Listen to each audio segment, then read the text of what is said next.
Perkenalkan, kami dari kelompok mata kuliah Pendidikan Kewarganegaraan kelompok kelas N602.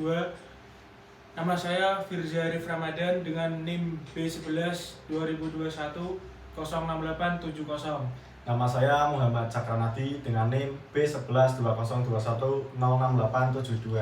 Saya Fatah Afandi, NIM B11 2021 06874. Saya Rafa Ardara Juna Putra, NIM B11 2021 06890. Dan teman saya satu lagi bernama Tegar Aji Aymar dengan NIM B11 2021 06878. Dalangan hadir. Ya. Kami ingin menyampaikan pokok materi tentang ketahanan negara, yaitu dari matkul Pendidikan Kewarganegaraan Universitas Dian Nuswantara. Pokok bahasan yang kelompok kami akan bahas yaitu ada 6. Yang pertama yaitu pengertian ketahanan nasional. Yang kedua, komponen ketahanan nasional. Yang ketiga, pentingnya ketahanan nasional. Yang keempat, tantangan dalam ketahanan nasional. Yang kelima, upaya meningkatkan ketahanan nasional. Dan yang keenam, dasar yang mengatur ketahanan nasional. Yang pertama yang akan kami bahas yaitu pengertian ketahanan nasional. Apa itu ketahanan nasional? Ketahanan nasional adalah kondisi dinamis bangsa Indonesia yang berisi keuletan dan ketangguhan dalam menghadapi dan mengatasi segala ancaman, gangguan, hambatan, dan tantangan baik datang dari luar maupun dari dalam negeri, langsung atau tidak langsung, yang dapat membahayakan integritas, identitas, serta kelangsungan hidup bangsa dan negara. Adanya ketahanan nasional yaitu untuk menjamin identitas dan kelangsungan hidup bangsa dan negara serta perjuangan mencapai tujuan nasional. Penyempurnaan pendapat tersebut baru dapat diselesaikan pada tahun 1969 yang menggariskan bahwa ketahanan nasional adalah keuletan dan daya tahan kita dalam menghadapi segala ancaman, baik yang datang dari luar maupun dari dalam, yang langsung maupun tidak langsung, yang dapat membahayakan keberlangsungan hidup negara dan bangsa Indonesia. Pokok bahasan yang kedua yaitu komponen ketahanan nasional. Komponen ketahanan nasional ada 6, yaitu yang pertama ketahanan politik.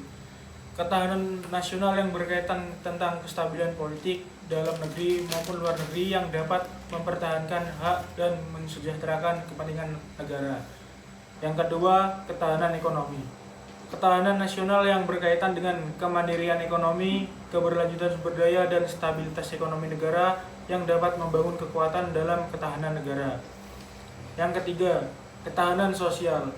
Ketahanan nasional yang berkaitan langsung dengan kesejahteraan sosial, inklusi, harmoni antara masyarakat, dan keadilan sosial yang dapat menjaga kestabilan ketahanan negara dalam bidang nasional. Yang keempat yaitu ketahanan militer. Ketahanan nasional yang berkaitan tentang suatu aparat negara dalam menjaga pertahanan negara dari ancaman-ancaman dari luar dan menjaga masyarakat dalam upaya menjaga kedaulatan negara. 5. Yaitu ketahanan cyber. Ketahanan nasional yang bergerak dalam perlindungan terhadap ancaman dan serangan cyber yang berkaitan dengan sistem informasi dan infrastruktur kritis. Selanjutnya nomor 6, yaitu ada ketahanan lingkungan. Ketahanan lingkungan yang berkaitan dengan pengelolaan lingkungan yang baik dan berkelanjutan, pelestarian sumber daya alam, dan adaptasi terhadap lingkungan alam. Selanjutnya pokok pembahasan nomor 3 yaitu pentingnya ketahanan nasional. Pentingnya ketahanan nasional yang pertama yaitu mempertahankan kedaulatan. Berarti dapat dijelaskan bahwa ketahanan nasional penting bagi suatu negara untuk menjaga integritas teritorial dan menjaga kedaulatan suatu negara. Yang kedua yaitu mewujudkan kesejahteraan. Berarti dapat dijelaskan bahwa ketahanan nasional yang kokoh mendukung pembangunan ekonomi, sosial, dan kesejahteraan masyarakat. Kemudian pentingnya ketahanan nasional. Yang ketiga, melindungi rakyat berarti dapat dijelaskan bahwa ketahanan nasional melibatkan perlindungan terhadap rakyat dari ancaman internal dan eksternal. Keempat, menjaga stabilitas negara. Berarti dapat dijelaskan bahwa ketahanan nasional dapat menciptakan stabilitas politik, ekonomi, sosial, dan keamanan dalam negeri dari ancaman-ancaman dari luar negeri. Keempat, tantangan dalam ketahanan nasional. Pertama, ancaman keamanan tradisional. Ancaman yang disebabkan oleh konflik senjata, terorisme, dan juga adanya agresi militer dari negara lain yang berkeinginan untuk menjajah. Kedua, ancaman keamanan non-tradisional. Ancaman yang disebabkan oleh kejahatan lintas negara, ancaman cyber atau sistem informasi, perubahan iklim, bencana alam, kemiskinan, dan kebodohan. Yang ketiga, ketidakstabilan regional.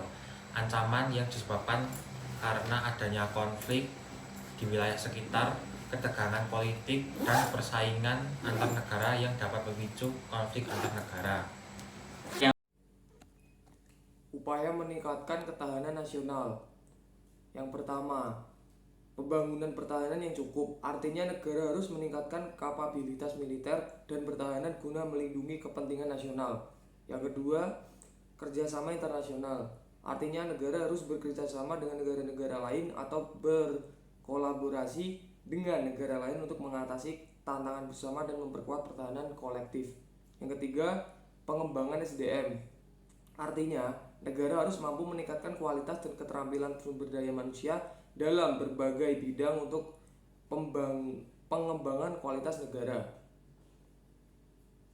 Yang terakhir, keempat dan kelima, diverifikasi ekonomi. Artinya negara harus mengurangi ketergantungan pada sektor ekonomi tertentu dan memperkuat dan meningkatkan ketahanan ekonomi secara keseluruhan supaya kestabilan ekonomi negara dapat terjaga. Yang kelima, pendidikan dan kesadaran masyarakat. Artinya negara harus berpikir untuk meningkatkan pemahaman masyarakat akan pentingnya ketahanan nasional terhadap keberlangsungan suatu negara. Yang mengatur ketahanan nasional.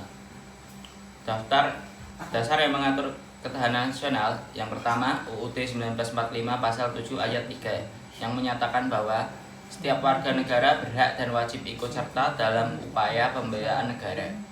UU nomor 39 tahun 1999 tentang hak asasi pasal 68 yang memuat setiap warga negara wajib ikut serta dalam upaya pembelaan negara.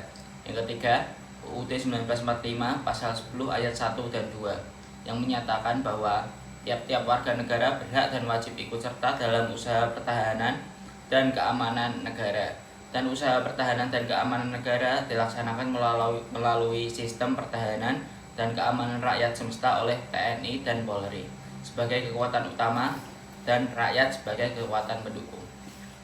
Kesimpulan, ketahanan nasional adalah fondasi berkelanjutan suatu negara dan melibatkan berbagai komponen yang saling terikat. Menghadapi tantangan yang semakin kompleks, upaya peningkatan ketahanan nasional menjadi sangat penting bagi keamanan dan keberhasilan suatu negara. Terima kasih atas perhatiannya. Wassalamualaikum warahmatullahi wabarakatuh.